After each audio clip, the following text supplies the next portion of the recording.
ভারতে একটা বিষয় নিয়ে বেশ উত্তাল মানে টালমাটাল অবস্থা চলছে। সেটা কি? ওই যে ওয়াকফ বিল সংশোধন। তো ওয়াকফ বিল নিয়ে সংশোধন বিষয়টা আমি আসলে অতটা জানতাম না, যে ভারতের ওয়াকফ বিষয়টা কীরকম বা কীভাবে পরিচালিত হয়। বাংলাদেশে যেমন ওয়াকফ সম্পত্তি বলতে আমরা বুঝি যে কোনো ব্যক্তি হয়তো তার কিছু সম্পত্তি মসজিদে দান করে দিল, অর্থাৎ আল্লাহর উদ্দেশ্যে দান করে দিল। আল্লাহর উদ্দেশ্যে দান করা মানে আল্লাহর তো আর কোনো সম্পদের দরকার নেই, তাই না? আল্লাহ তো মানে কী বলা যায়, অসীম সম্পদের মালিক।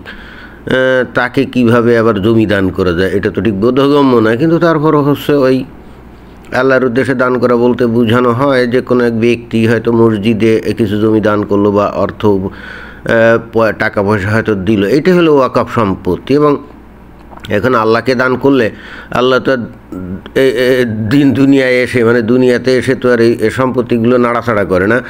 তখন তার প্রতিনিধি হিসাবে কিছু মুমিন মুসলমান একটা কমিটি করে, ওই যে ওয়াকফ কমিটি, এগুলো করে তারা ওই মানসিক সম্পদ সেইগুলো দেখাশোনা করে, জায়গা জমি সম্পদ এগুলো দেখাশোনা করে।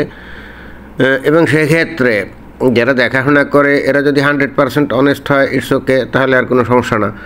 কিন্তু সেক্ষেত্রেও তো সৎ কতটা, এটা তো প্রশ্ন সাপেক্ষ, তাই না? তখন ওই মুমিন মুসলমানদেরই কিছু লোক হয়তো ওই সম্পদ থেকে কিছু এদিক ওদিক করে, এবং সেক্ষেত্রে নিজেদের পকেটে হয়তো কিছু সম্পদের অর্থ ঢুকে যায়, অগোচরে গোচরে যায় না, যেতে তো পারে। শয়তান সারাক্ষণ তো মানুষকে এরকম সমস্যায় ফেলে।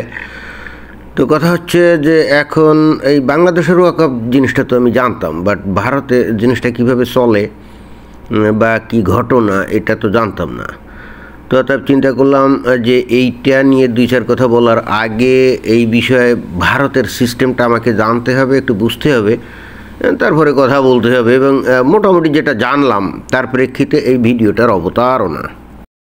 পুরো বিষয়টা জানার পর আমার কাছে যেটা মনে হলো সেটা হলো যে গত 1947 সালের পর, অর্থাৎ ভারত এবং পাকিস্তান বিভক্ত হওয়ার পরে এই পাকিস্তানে যে সংখ্যালঘুরা ছিল তাদের সম্পদ যেভাবে নানা কায়দায় নানাভাবে এই যে পাকিস্তান সরকার প্লাস মুমিন মুসলমানরা জোর জবরদস্তি নানা কায়দায় দখল টখল করে নিত, সেই জিনিসটা ভারতে কিন্তু ঘটে নাই। ভারতে কিন্তু হিন্দুরা এই মুসলমানদের জায়গা জমি এগুলো ওইভাবে দখল করে নাই। এবং ওরা ওই যে ধর্মনিরপেক্ষতা, উদারবাদটা ইত্যাদি এই কারণে কিন্তু এই জিনিসগুলো করে নাই। কিন্তু খেয়াল করতে হবে যে পাকিস্তান এবং ভারত তৈরি হলেও ভারতের হিন্দুরা কিন্তু তাদের দেশটাকে হিন্দু রাষ্ট্র হিসাবে তৈরি করার জন্য তারা চেষ্টা কখনোই করে নাই। তারা ধর্মনিরপেক্ষ গণতন্ত্র ইত্যাদির ভিত্তিতে তাদের দেশ চালিয়েছিল, যে কারণে উগ্রপন্থী হিন্দু থাকলেও তাদের কর্তৃক যে মুসলমানদের জায়গা সম্পত্তি দখল হয়েছে বিষয়টা হলো ওরকম না, যেটা নাকি পাকিস্তানে হয়েছে বা হয়েছিল। যে হিন্দুদের জায়গা সম্পত্তি নানা কায়দা নানা অজুহাতে জোর জবরদস্তি দখল টখল এটা যেভাবে হয়েছে, কারণ পাকিস্তান তো হয়েছিল একেবারে সম্পূর্ণ তো ধর্মীয় ভিত্তিতে। যে কারণে হচ্ছে কি, ধর্মীয় ভিত্তিতে যখন হয় তখন ইসলাম অনুযায়ী মুসলমানরা আচরণ করছে, সেখানে অমুসলিমরা হলো মুসলমানদের শত্রু, অর্থাৎ তাদের জায়গা সম্পত্তি এগুলো গনিমতের মাল হিসেবে দখল করা যায়। এই ধরনের একটা বিষয় কিন্তু সেই 1947 সালের পর থেকে, এমনকি এই যে বাংলাদেশ আজকে 2025 সাল পর্যন্ত এখনও কিন্তু ওই একই জিনিস বহাল আছে, অর্থাৎ মুমিন মুসলমানরা সুযোগ সুবিধা পাইলেই অমুসলিম বিশেষ করে হিন্দুদের জায়গা জমি এগুলো দখল টখল করে। তো এই মনে করেন যে কত 77-78 বছর পরে এসে ভারতের হিন্দুত্ববাদী সরকার অবশেষে উপলব্ধি করলো যে পাকিস্তানে সংখ্যালঘু বিশেষ করে হিন্দুরা মুসলমান কর্তৃক যেভাবে তাদের সম্পদ হারিয়েছে, ওই একই ফর্মুলা যদি ভারতের মুসলমানদের সাথে না করা হয় তাহলে বস্তুত ভারত বা পাকিস্তানের মুসলমানরা আসলে উপলব্ধি করতে পারছে না যে আসলে তারা কী ধরনের অন্যায় এই হিন্দুদের উপর করছে। কেন এই কথা বললাম, ওয়াকফের সাথে এটা সম্পর্ক কী? কারণ এই বিষয়টা কিন্তু গভীরভাবে উপলব্ধি করছি। এবং আপনারা জানেন যে আমি কোনো বিষয় নিয়ে যখন কথা বলি তখন আমি একেবারে গভীরে ঢুকি আসল সমস্যাটা খুঁজে বার করি। কেন এই কথাটা বললাম, ওয়াকফের সাথে এটা সম্পর্ক কী, এবার সেটাই বিবৃত করব। 1947 সালে যে ঘটনা ঘটছিল যে ভারতের মধ্য থেকে মুসলমানরা পাকিস্তানে এসেছিল আর পাকিস্তানের হিন্দুরা ভারতে গেছিলো, তাই না? সেই ক্ষেত্রে অনেক ক্ষেত্রে যে বিনিময় প্রথা করে টোরে গেছিলো এরকমও তো আছে। আবার অনেক ক্ষেত্রে জায়গা জমি ভিটে মাটি ছেড়েও কিন্তু চলে গেছিলো, যেমন বাংলাদেশে মানে তৎকালীন পূর্ব পাকিস্তানের হিন্দুরা তাদের জায়গা জমি বসত বাড়ি এগুলো হয়তো মানে ফেলে টেলে ভারতে চলে গেছিলো, সঠিকভাবে বিনিময় টিনিময় হয় নাই। তারপরে ভারত থেকেও অনেক মুসলমানরা কিন্তু ওই বিনিময় টিনিময় করার পূজা যাওয়ার আগে হয়তো ভিটে মাটি ছেড়ে পাকিস্তানে চলে আসছিলো, গেলে চোখে। এখন তাহলে বাংলাদেশের হিন্দুরা তাদের সম্পদ পাকিস্তানে ফেলে গেল, মানে তৎকালীন পূর্ব পাকিস্তানে ফেলে গেল। আমি দুইটা দেশের উদাহরণ দেবো। আর ভারতের মুসলমানরা কী করলো, তাদের জায়গা সম্পদ ছেড়ে পাকিস্তানে চলে আসলো, তাই না? এই ক্ষেত্রে আসলে সেই ঘটনাটা ঘটলো, সেটা হলো পাকিস্তান থেকে যে হিন্দুরা ভারতে চলে গেল, মনে করেন যে জায়গা জমি ফেলে, তাই না? সরকার সাথে সাথে সেগুলো কী করলো, খাস করে সরকার আর আয়ত্ত নিয়ে নিল। এবং তখন যে ঘটনা ঘটলো, তখন পাকিস্তানের মমিন মুসলমানরা তারা কিন্তু সরকারের কাছ থেকে লিজ নিয়ে অথবা ডিসিআর কেটে এবং এমনকি অনেক ক্ষেত্রে তারা হয়তো ভুয়া দলিল তৈরি করে ওই সম্পত্তির মালিক হয়ে গেল কিন্তু একেবারে কমপ্লিটলি মুসলমানরা, অর্থাৎ হিন্দুরা এখানে সর্বশান্ত হয়ে গেল। অর্থাৎ হিন্দুদের জমি কিন্তু অন্য হিন্দুদের দখলে গেল না, তারা কিন্তু মন্দির কমিটি করে অমুক সমুক হ্যান ত্যান এরকম কোনো কিছু করেই কিন্তু সেগুলো তাদের অধিকারে নিতে পারল না, নিয়ে গেল কিন্তু সম্পূর্ণতই প্রথমত সরকার এবং তারপরে অন্যান্য মুমিন মুসলমান। অর্থাৎ এখানে হিন্দুরা কমপ্লিটলি তাদের জমি মুসলমানদের কাছে কিন্তু হারিয়ে ফেললো, ক্লিয়ার?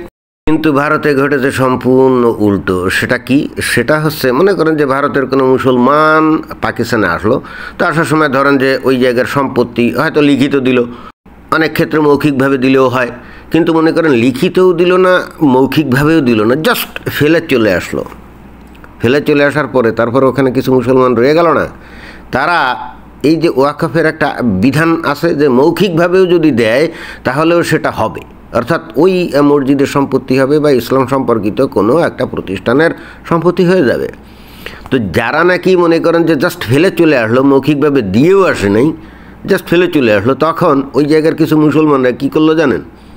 এবার মসজিদ বা কোনো ইসলামিক কোনো প্রতিষ্ঠানের নামে তারা এবার দাবি করে বসলো যে অমুক পাকিস্তানে চলে যাওয়ার সময় আমাদেরকে মৌখিকভাবে এটা দিয়ে গেছে, এবং তখন কিন্তু তারাই ওইটার মালিক হয়ে গেল, অর্থাৎ ওয়াকফ কমিটির নামে ওইটার মালিক হয়ে গেল এবং ওইটার ভোগ দখল কিন্তু তারাই করা শুরু করলো।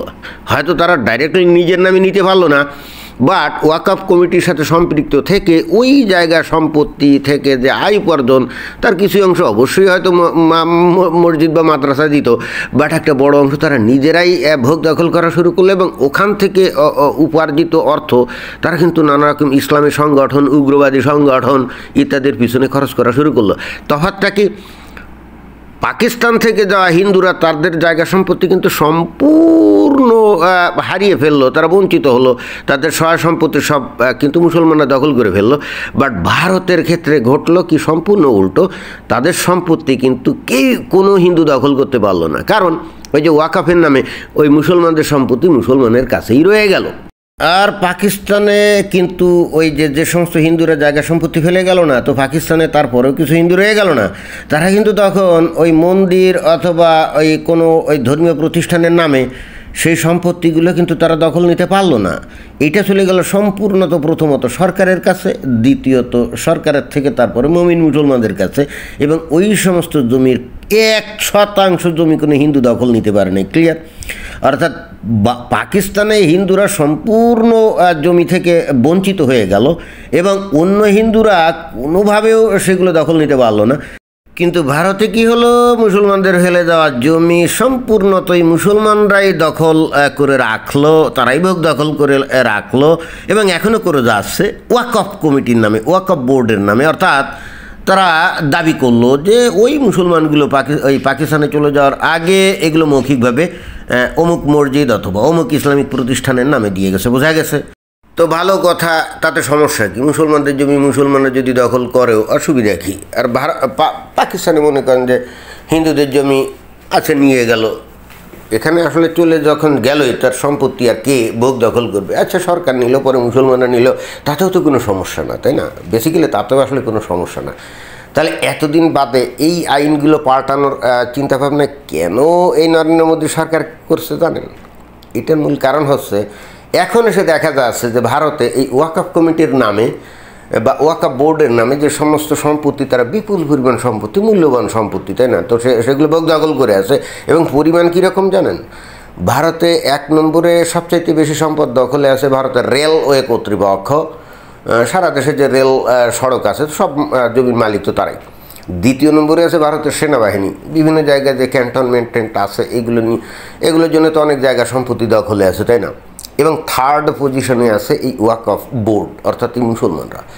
তাহলে এই ভারতের মতো একটা বিশাল দেশে কী পরিমাণ সম্পত্তির মালিকেরা, এবং এই ওয়াকফ বোর্ডের সাথে যারা জড়িত তারা ওই সম্পত্তি থেকে, হ্যাঁ অবশ্যই হয়তো ধর্মীয় প্রতিষ্ঠানে কিছু খরচ করে, বাট একটা ভালো অংশ তারা নিজেরাও ভোগ করে। এবং তার চাইতে মানে আতঙ্কের ব্যাপার হচ্ছে বা বিপদের কারণ হচ্ছে, এরা এই সম্পত্তি দিয়ে এখন ওই যে ভারতে উগ্রবাদী যে মুসলিম গোষ্ঠী আছে না, তাদের পিছনে খরচ করে।